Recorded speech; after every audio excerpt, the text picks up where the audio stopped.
2 ദിവസങ്ങൾക്ക് മുമ്പ് DRDOയുടെ നേതൃത്വത്തിൽ ഒരു മിസൈൽ പരീക്ഷണം ഇന്ത്യ നടത്തുകയുണ്ടായി.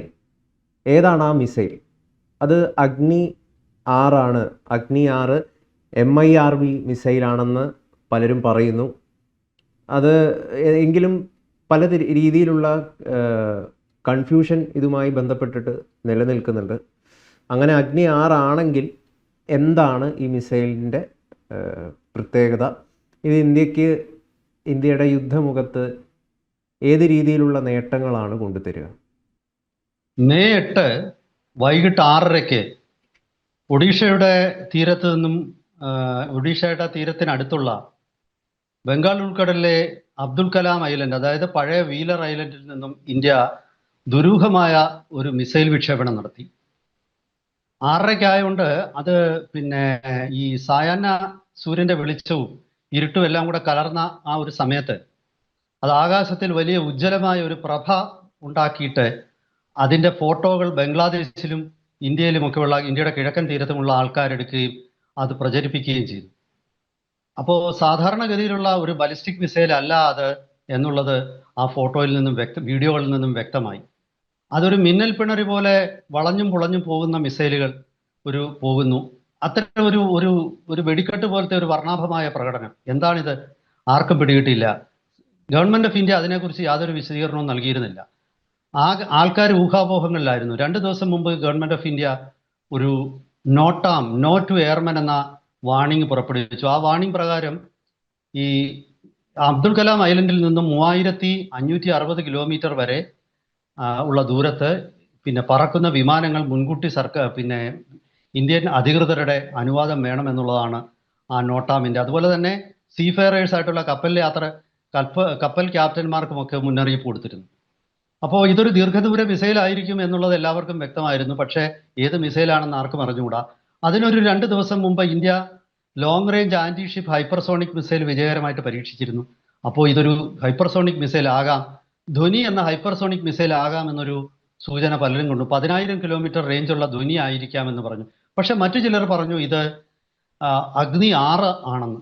അഗ്നി 6 മിസൈൽ എന്നുള്ളത് അങ്ങനെ ചിന്തിക്കാനുള്ള കാരണം, ഈ മെയ് 8-നാണല്ലോ പരീക്ഷണം നടത്തിയത്. മെയ് 6-ാം തീയതി BJPയുടെ ദേശീയ ട്വിറ്റർ ഹാൻഡിൽ ഒരു പോസ്റ്റ് വന്നു.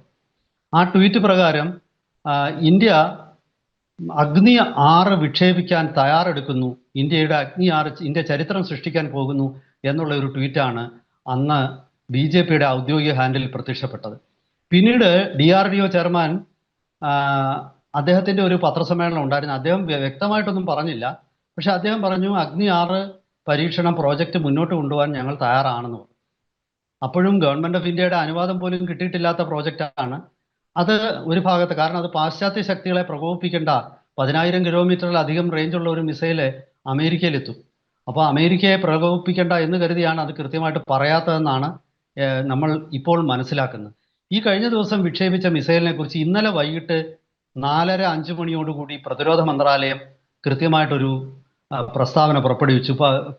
കേന്ദ്ര ഗവൺമെന്റിന്റെ പ്രസ് ഇൻഫർമേഷൻ ബ്യൂറോ പത്രക്കുറിപ്പ് ഇറക്കുകയും ചെയ്തു. അതുപ്രകാരം അഗ്നിയുടെ ഒരു അഡ്വാൻസ്ഡ് മിസൈൽ എന്നാണ്. അഗ്നി 5 6 പറഞ്ഞില്ല. അപ്പോൾ ഞാൻ മനസ്സിലാക്കുന്ന അഗ്നിയുടെ അഡ്വാൻസ്ഡ് മിസൈൽ എന്ന് പറഞ്ഞാൽ അഗ്നി 5 അല്ലല്ലോ. അങ്ങനെയാണെങ്കിൽ അഗ്നി 5 അങ്ങ് പറഞ്ഞാൽ പോരെ. ഒരു നവീകരിച്ച മോഡേണൈസ്ഡ് ആ ഒരു രീതിയിലുള്ള വാക്കുകൾ ഉപയോഗിച്ചാൽ മതി. അവിടെ അത് ഉപയോഗിച്ചില്ല. with an advanced Agni missile with MIRV technology has been tested successfully എന്ന വിശദീകരണമാണ് പ്രസ് ഇൻഫർമേഷൻ ബ്യൂറോയിലൂടെയും അതുപോലെ മിനിസ്ട്രി ഓഫ് ഡിഫൻസും ഒക്കെ നൽകിയത്. അതിന് കൃത്യമായ അർത്ഥം ഇത് നിലവിലുള്ള അഗ്നി 5 അല്ല എന്ന് തന്നെയാണ്. ഇതിന് അഗ്നി 6 എന്നാണോ പേരിടേണ്ടത്, സൂര്യ എന്നാണോ പേരിടേണ്ടതെന്നൊന്നും എനിക്കറിഞ്ഞുകൂടാ. അത് വിദഗ്ധർ ചെയ്യട്ടെ. പക്ഷെ നിലവിലുള്ള അഗ്നി 5 ആണെങ്കിൽ ഈ വിഷയത്തിൽ ക്ലാരിഫിക്കേഷൻ നടത്തിയ കേന്ദ്ര സർക്കാർ തീർച്ചയായിട്ടും അത് മറക്കും എന്ന് എനിക്ക് തോന്നുന്നില്ല. അഗ്നി 5 എന്നൊരു പേര് ഇന്നലത്തെ വിശദീകരണത്തിൽ എങ്ങുമില്ല. അത് വളരെ പ്രധാനപ്പെട്ട ഒരു സൂചനയാണ് എന്ന് തന്നെയാണ് ഞാൻ കരുതുന്നത്. ഈ മിസൈല് 10,000 കിലോമീറ്ററോളം റേഞ്ചുള്ള ഒരു മിസൈൽ തന്നെയാണെന്നാണ് ഞാൻ വിലയിരുത്തുന്നത്. കാരണം ഇന്ത്യയെ സംബന്ധിച്ചിടത്തോളം ഇന്ത്യ അഗ്നി 5-ലൂടെ അഗ്നി 5-ന്റെ റേഞ്ച്, പ്രഖ്യാപിത റേഞ്ച് 5,000 തൊട്ട് 5,500 കിലോമീറ്റർ ആണെന്നൊക്കെ പറയുമെങ്കിലും ഇന്ത്യയുടെ ശത്രു രാജ്യമായ ചൈന അത് കൃത്യമായി തിരിച്ചറിഞ്ഞിട്ട് ചൈന അതിൻ്റെ റേഞ്ച് കൃത്യമായിട്ട് പറഞ്ഞിട്ടുണ്ട്. ചൈന പറഞ്ഞു ഇതൊരു 8,000 തൊട്ട് 8,500 കിലോമീറ്റർ റേഞ്ചുള്ള ഒരു ഇന്റർ കോണ്ടിനെന്റൽ ബാലിസ്റ്റിക് മിസൈലാണ്. വ്യക്തമായിട്ട് ചൈന അത് പറഞ്ഞിട്ടുണ്ട്. കാരണം ഇതിന്റെ ടെലിമെട്രി എന്ന് പറയും. അതായത് ഒരു മിസൈൽ ലോഞ്ച് ചെയ്താൽ വിവിധ സ്ഥലങ്ങളിൽ ഉള്ള റഡാറുകൾ മുഖാന്തരം ആ മിസൈലിന്റെ മൂവ്മെന്റ് ട്രാക്ക് ചെയ്തിട്ട് വളരെ കൃത്യമായിട്ട് അതിന്റെ പിന്നെ റേഞ്ച് കാൽക്കുലേറ്റ് ചെയ്യാൻ പറ്റും. ചൈന അത് ചെയ്തിട്ടുണ്ട്. ചൈനയ്ക്ക് ആകാശത്ത് ഉപഗ്രഹങ്ങളുണ്ട്. സ്വാഭാവികമായിട്ടും ചൈനയ്ക്ക് ചെയ്യാൻ പറ്റും. നമ്മളത് അംഗീകരിച്ചില്ലെങ്കിലും അവർ പറയും. അപ്പോൾ തീർച്ചയായിട്ടും അതൊരു ഈ 8,000 കിലോമീറ്റർ പോകാൻ കഴിവുള്ള അഗ്നി 5 ഒരു 2,000-3,000 കിലോമീറ്റർ റേഞ്ച് വർദ്ധിപ്പിക്കുന്നത് പ്രൊപ്പല്ലൻ സിസ്റ്റം മാറ്റുന്ന പുതിയൊരു പ്രൊപ്പല്ലൻ ഉണ്ടാക്കുന്നൊന്നും ഇന്ത്യയെ സംബന്ധിച്ച് അത്ര വലിയ കാര്യമല്ല ഇപ്പോഴും. പിന്നെ MIRV ടെക്നോളജി എന്ന് പറഞ്ഞാൽ multiple independently targetable re entry vehicle എന്ന് പറയുന്ന ടെക്നോളജി. അതായത് ഒരു മിസൈലിൻ്റെ വാർഹെഡ് പലതായിട്ട് വേർപെട്ട് പല ദിശകളിലേക്ക് പോയി 100-150 കിലോമീറ്റർ അകലെ പോയിട്ട് ടാർഗറ്റുകളെ നശിപ്പിക്കുന്ന ടെക്നോളജി. അത് 2024 അത് ഇന്ത്യ വിജയകരമായിട്ട് പരീക്ഷിച്ചതാണ്. അതിപ്പോൾ 2026 പുതുതായിട്ട് പരീക്ഷിച്ച് ഒരു രഹസ്യ സ്വഭാവം വരുത്തേണ്ട കാര്യമില്ല. അങ്ങനെ ആയിരുന്നെങ്കിൽ കൃത്യമായിട്ട് DRDO പറഞ്ഞതിന് അല്ലെങ്കിൽ മിനിസ്ട്രി ഓഫ് ഡിഫൻസ് പറഞ്ഞതിന് ഇന്ത്യ ഒരു MIRV ഉള്ള അഗ്നി 5 വിക്ഷേപിക്കാൻ പോവുകയാണെന്ന് മുൻകൂട്ടി തന്നെ പറഞ്ഞു. കാരണം സാധാരണ എല്ലാ മിസൈൽ ടെസ്റ്റിനും മുൻകൂട്ടിയും അത് സൂചിപ്പിക്കാറുണ്ട്. അപ്പോൾ ഈ സർക്കാരിൻ്റെ ഒഫീഷ്യൽ വിശദീകരണവും അതിന് മുമ്പുണ്ടായ BJPയുടെ ഒഫീഷ്യൽ ട്വീറ്റും അതുപോലെ ശാസ്ത്രജ്ഞന്മാരുടെ ഇടയിലെ ഉള്ള വിശകലനമൊക്കെ കാണുമ്പോൾ ഇത് എന്തായാലും അഗ്നി 5 അല്ല, ഇത് റേഞ്ച് വർദ്ധിപ്പിക്കപ്പെട്ട ഒരു അഗ്നി മിസൈലാണ്. പേര് വേണമെങ്കിൽ നിങ്ങൾക്ക് തോന്നുന്നത്, നിങ്ങളുടെ മനസ്സിൽ തോന്നുന്നത് നിങ്ങൾക്ക് അതിലിടാം. എക്സ്റ്റെൻഡഡ് റേഞ്ച് അഗ്നി 5 എന്നോ വല്ലതും ഇടാം. അങ്ങനെ ആകാം. കാരണം പാശ്ചാത്യ ശക്തികളെ പ്രകോപിപ്പിക്കാതിരിക്കാമല്ലോ.